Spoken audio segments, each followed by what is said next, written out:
Music taste Vetrimaaran அவர்களுக்கு எப்படி டிஃபைனாக இருக்கு?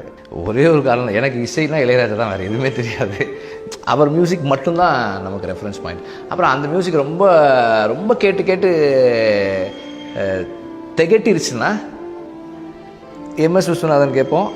அப்படின்னா கொஞ்சம் இந்த பக்கம் வந்து ரஹ்மான் கொஞ்சம் கேட்போம். ரஹ்மான் ஏர்லி ரஹ்மான் கேட்போம். அப்புறமா இப்போ ஆமாம் இப்போ அந்த வெண்ணை தாண்டி வருவாயா அந்த ஸ்பேஸு, அந்த அப்புறமா வந்து கடல், அந்த மூங்கில் தோட்டம், அந்த மாதிரி ஒன்று ரெண்டு இது கேட்போம். திரும்ப again go back to Ilaiyaraaja. Ilaiyaraaja தான் வந்து மியூசிக்லாம் என்ன எப்படின்றதே நமக்கு அவரோட இசை தான் கொடுத்துச்சு. ஸோ எந்த சுச்சுவேஷனாக இருந்தாலும் நான் வந்து ஒரு இளையராஜா சாங் தான் சொல்லுவேன். அதை வந்து ஜிவி வந்து பொறுத்துக்கிட்டு தான் ஆகணும். ஸோ நான் இந்த மாதிரி ஒரு மூடில் வேணும். GV will come up with his own stuff. But எனக்கு சொல்கிறதுக்கு ஒரு ரெஃபரன்ஸ். ஆமாம், பாலமந்திர சார் சொல்லுவாங்க, இசை நான் எல்லாத்தையுமே விளக்கிடுவேன்டா, இசையை நான் எப்படி விளக்க முடியும்? அதுக்கு நான் ரெஃபரன்ஸ் தான் சொல்ல முடியும். இப்படி ஒரு மியூசிக் வேணும், இப்படி இருக்கணும் அப்படின்னு நான் சொல்ல தான் முடியும் அப்படின்வார்.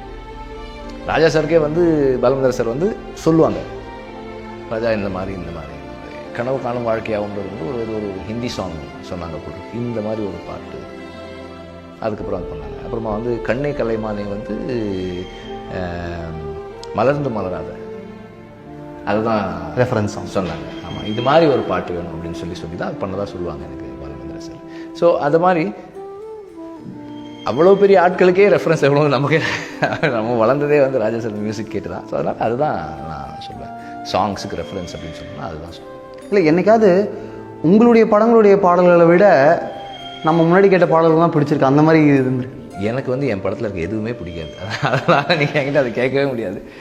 நான் வந்து என்னோடய படம் முடிஞ்சதுக்கப்புறம் என்னோடய படத்தினுடைய ஒரு ஃப்ரேம் பார்க்க மாட்டேன். டெலிவிஷனில் சாங் வந்தால் மாற்றிடுவேன், அது கேட்கவே மாட்டேன். I don't like to see that.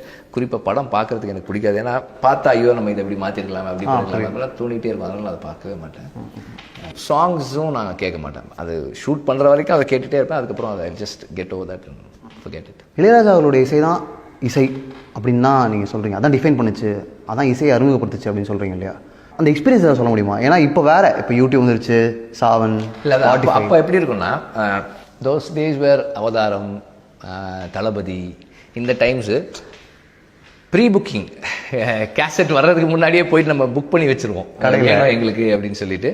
நான் ஒன்று பண்ணுவேன், என் ஃப்ரெண்டு ஒன்று பண்ணுவேன். ஏன்னா கேட்டு தேஞ்சு போச்சுன்னா திரும்ப கேட்குறதுக்கு.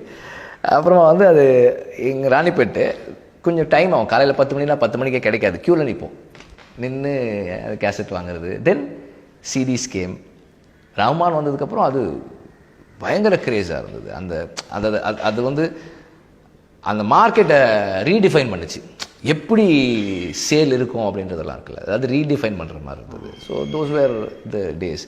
அது வந்து அந்த அவதாரம் சாங்கெல்லாம் கேட்டு இது படத்தில் எப்படி இருக்கும், அப்படி இருக்கும், நாடோடி தென்றல், இதெல்லாம் தோஸ் இது சாங்ஸ் கேட்டுகிட்டே இருப்போம்.